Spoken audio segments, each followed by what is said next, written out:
la presse a commencé à faire état des relations des uns et des autres autour de l'affaire Clearstream, et j'ai lu dans un livre que notre lien de voisinage avec monsieur et madame Lahoud est apparu. Donc j'ai considéré que le moment était venu. Dominique de Villepin est mon beau-frère, nos femmes sont sœurs. Quelles circonstances vous avez rencontré Imad Lahoud et comment s'est développée la relation En 1998, nos enfants étaient dans une petite école, la petite école active bilingue, ensemble, mais réellement, elle a démarré après la sortie de prison d'Imad Lahoud, fin 2002, et elle a duré jusqu'à mi-2004, pour ce qui me concerne. J'avais lu dans la presse, avant de le voir en fin 2002, les éléments sur l'affaire du fonds Voltaire et de HL Gestion. Donc je considérais comme quelqu'un qui avait perdu 42 millions de dollars, donc un mauvais gestionnaire, et c'était quelqu'un qui était plutôt affable, mais j'avais pas confiance en lui. Pour quelle raison? Très vite après que nous soyons vus, il m'a informé du fait qu'il travaillait pour les services de renseignement français, qu'il était un informaticien hors pair et qu'il était en train de démonter les réseaux financiers liés à Al-Qaïda.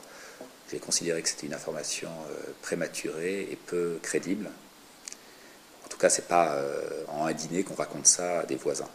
À aucun dîner, ni Dominique ni Marie-Laure de Villepin n'ont rencontré Imad Lahoud. On n'en a pas parlé avec eux d'ailleurs à cette époque. Je précise que je suis lié amicalement avec Arnaud Montebourg, qui est témoin à mon mariage en 1995, que compte tenu des missions qu'avait Dominique de Villepin à cette époque au cabinet de Alain Juppé, il y avait une forme de pacte en creux qui fait qu'on ne se parlait pas de nos vies sociales et ou amicales. Jamais. Et je confirme qu'à aucun moment Dominique de Villepin n'a rencontré Imad Lahoud. Ça n'a jamais eu lieu, tout simplement parce que c'était radicalement exclu a priori, compte tenu du fait qu'on avait cet écart autour de Arnaud Montebourg. À aucun moment des mélanges d'amis n'étaient envisageables. Imad Lahoud m'a demandé de recruter une étudiante de Subdoco Rouen, dont la mère était morte d'un cancer, dont le père était atteint d'un cancer, en me précisant que son père, François Casanova, était le policier qui avait procédé un an plus tôt à l'arrestation de Yvan Colonna. Anne Casanova m'a adressé le 24 février 2004 son CV ainsi qu'une demande de stage. Je l'ai rencontrée. Elle a adressé ensuite une convention de stage et on lui a proposé de travailler pour la société Lins durant un mois en mars 2004. Il s'agissait pour elle d'organiser un salon professionnel de l'immobilier et les 3 ans de la société Lins, donc d'être en interface avec une agence de relations presse, de relations publiques et une conseillère en communication. Jusqu'au 10 mars, les choses se passent tout à fait normalement. En arrivant au retour d'un déjeuner le 10 mars, je rencontre de façon impromptue, inattendue, Imad Lahoud dans mon bureau avec Anne Casanova. Je manifeste ma surprise et j'observe que Imad Lahoud a une clé USB, s'apprête à mettre sur mon ordinateur. Et immédiatement, Imad Lahoud m'explique qu'en fait, Anne Casanova l'a appelé parce qu'elle n'arrivait pas à ouvrir un fichier d'adresse lié à son stage. J'ai manifesté ma surprise et j'aurais demandé de quitter mon bureau. Le lendemain, Anne Casanova a quitté la société et mis fin au stage, brutalement. Elle dit qu'elle veut partir, que ce stage ne l'intéresse plus. Et je prends acte de ça, et la confiance en ce qui me concerne était assez rompue par cette situation qui était totalement inappropriée et passablement déplaisante. Le fait qu'il rentre dans ce bureau sans me prévenir de sa présence était quelque chose qui était pas acceptable. Et surtout, si Anne Casanova avait eu un besoin informatique, la société disposait d'un directeur informatique capable d'ouvrir un fichier. Donc je n'ai pas considéré sur le moment que cette présence avait un sens quelconque. Je pense que je les ai surpris peu de temps après que Imad Lahoud soit rentré dans mon bureau. Il a immédiatement tenté de retourner la situation en expliquant qu'il passait dans le quartier, que Anne Casanova lui avait demandé de l'aider à ouvrir un fichier. Dans le contexte de mars 2004, cette explication m'a paru suffisante sur le moment, mais ne justifiait pas la présence de Imad Laoud dans mon bureau. C'est cette situation que j'ai trouvée incongrue. Mon interprétation, c'est immédiatement que Imad Laoud a cherché à connaître la liste de mes contacts, mes adresses mail et mon carnet d'adresses. A cherché peut-être à établir des liens familiaux autour de ça. Je m'empresse de préciser que ce n'est pas quelque chose qui aurait pu être fructueux, même s'il l'avait fait, tout simplement parce que je n'ai pas de l'adresse de Dominique de Villepin sur mon ordinateur. Ce n'est pas le mode de communication qu'on avait.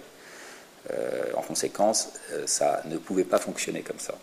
Donc c'est la première idée. La deuxième idée, c'était que, mais ça c'est postérieur, j'ai pensé qu'il n'était pas exclu qu'il ait avec cette clé USB, donc je ne vois pas ce qu'elle venait faire par rapport au fichier à ouvrir. J'ai pensé qu'il peut-être il a cherché à mettre sur mon ordinateur un fichier.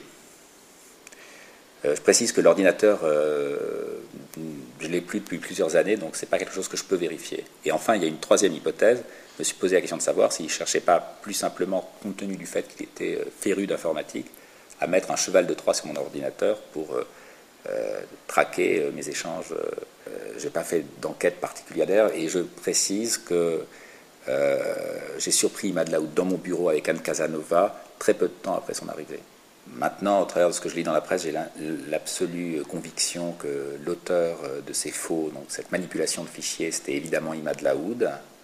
Et je ne peux pas m'empêcher de mettre cette chronologie en corrélation avec cet événement. Et donc ça rend encore plus vif le sentiment d'avoir été manipulé, trompé, éventuellement instrumentalisé. Mais je le répète, de façon infructueuse, si l'objectif était d'établir un lien avec Dominique de Villepin. On a parlé très tardivement avec Dominique de Villepin. J'ai déjeuné avec Dominique de Villepin le 23 ou le 24 août dernier. De façon très directe, il m'a demandé pourquoi je ne lui avais pas dit ça plus tôt, et je lui ai expliqué que simplement on ne se parlait pas de ça. Et je lui ai dit que dans la mesure où il n'y avait pas eu d'échange possible par mon ordinateur, je n'ai pas considéré nécessaire et utile de lui en parler plus tôt. En février ou mars 2007, Imad Laoud, en pleine journée, a sonné chez Delphine pour essayer de rentrer, donc chez nous, au 92 avenue Niel. Il venait avec des cannes, avec des systèmes de détection de façon apparemment très excitée, en disant on est écouté, on est écouté. Et elle ouvre la porte, il reste sur le pas de la porte, il regarde à droite, à gauche, et il lui dit j'ai rencontré Nicolas Sarkozy à 2 reprises. Elle est perplexe, elle ne comprend pas pourquoi en pleine journée il se sent il éprouve le besoin de lui raconter ça, et il lui dit répète, répète. Oui, tu m'as dit que tu as rencontré Nicolas Sarkozy à 2 reprises. C'est bien, c'est bien. Et il a claqué la porte et il est reparti aussi brutalement. C'est quelque chose qu'elle m'a raconté quasiment immédiatement, en me disant je comprends absolument pas ce qui s'est passé. Il est un peu excité, un peu agité. J'ai le sentiment d'avoir été manipulé et trompé, oui. Ce climat d'amitié avait, à mes yeux, pour conséquence de tirer un avantage qui n'était pas clair pour moi à l'époque, et dans le contexte de ce que je sais aujourd'hui de l'affaire Clearstream, qu'il est. Mais je confirme qu'en aucune manière et d'aucune façon, par notre intermédiaire, Imad Laoud n'a rencontré Dominique de Villepin. Si ce récit, ce témoignage peut contribuer à éclairer la vérité, je suis absolument prêt à en parler en justice.